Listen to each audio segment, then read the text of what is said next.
చాలా కాలం క్రితం మహర్షుల యుగంలో హరిశ్చంద్రుని వంశంలో రాజు దుందుమారుడు అనే ఒక రాజు జీవించేవాడు. దుందుమారుడు న్యాయానికి ధర్మానికి ప్రతీతి.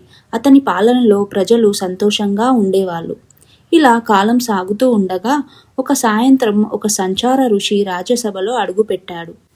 అతని కళ్ళల్లో ప్రశాంతత ఉంది, కానీ ఆ ప్రశాంతతలో అంతులేని లోటు కూడా ఉంది.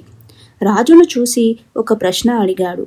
ఓ రాజా, నీవు ప్రజలను న్యాయంగా పాలిస్తున్నావు, కానీ సమయం లేకుండా ఎప్పుడైనా పాలించావా అన్నాడు. ఆ ప్రశ్న విని సభలో అందరూ నవ్వడం మొదలుపెట్టారు. వారితో పాటు రాజు కూడా నవ్వాడు. అప్పుడు రాజు ఆ ఋషితో, సమయం అన్నది అందరికీ అధిపతి. రాజులైనా సమయానికి తలవంచాల్సిందే అన్నాడు. అది విని ఋషి తన దండాన్ని పైకెత్తి, అయితే సమయం లేని ఒక రాత్రి పాలించి చూపించు అన్నాడు. వెంటనే ఆకాశంలో సూర్యుడు ఆగిపోయాడు.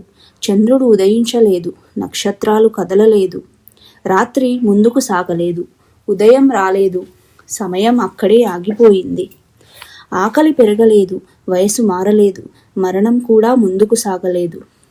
మొదట రాజు సంతోషించాడు. ఇది పరిపూర్ణమైన రాత్రి అనుకున్నాడు.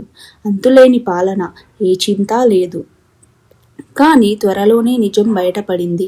ఖైదీలు శిక్షలోనే చిక్కుకుపోయారు, విడుదల అనే మాటే లేకుండా. పండుగలు మళ్ళీ మళ్ళీ జరిగాయి, కానీ ఆనందం లేదు. ప్రేమికులు ఆలింగనం చేసుకున్నారు, కానీ సంతోషం లేదు.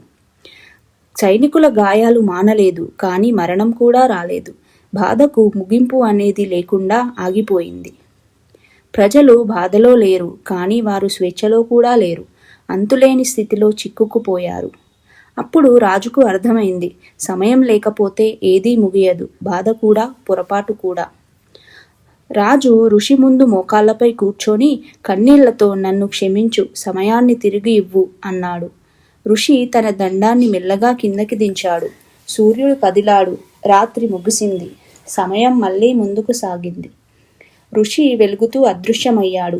కానీ సమయం లేకుండా జీవితం ముందుకు సాగదు అని పాఠం నేర్పించి వెళ్ళాడు. సమయం మనలను నాశనం చేయదు. సమయం మనకు విముక్తిని ఇస్తుంది.